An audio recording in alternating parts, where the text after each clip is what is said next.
7 days ન્યૂઝમાં આપનું સ્વાગત છે। વડોદરાના પશ્ચિમ વિસ્તારમાં ચૂંટણી પૂર્વે ભીતપત્રોનો વિવાદ, માત્ર વડાપ્રધાનના નામે મત માંગવા સામે વિરોધ નોંધાવી સ્થાનિકોને તક આપવા કરાઈ માંગ।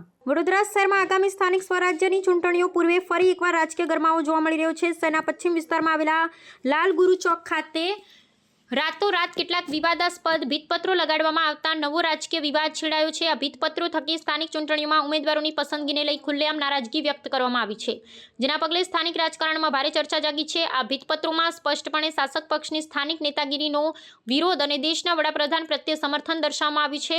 લખાણમાં આક્રોશ સાથે પ્રશ્ન ઉઠાવવામાં આવ્યો છે કે સ્થાનિક સ્વરાજ્યની ચૂંટણીમાં સ્થાનિક લોકોને પ્રાધાન્ય આપવાને બદલે માત્ર વડાપ્રધાનના નામે ક્યાં સુધી મતો માંગવામાં આવશે। તદુપરાંત આ પત્રિકાઓમાં જય સરદાર જય પાટીદારના સૂત્રો સાથે આગામી ચૂંટણીમાં પાટીદાર સમાજના ઉમેદવારને પ્રતિનિધિત્વ આપવાની પ્રબળ માંગ પણ કરવામાં આવી છે। ચૂંટણીના બરાબર પહેલા સામે આવેલા આ પત્રિકા યુદ્ધના કારણે વડોદરાના સ્થાનિક રાજકારણમાં ભારે ખળભળાટ મચી જવા પામ્યું છે।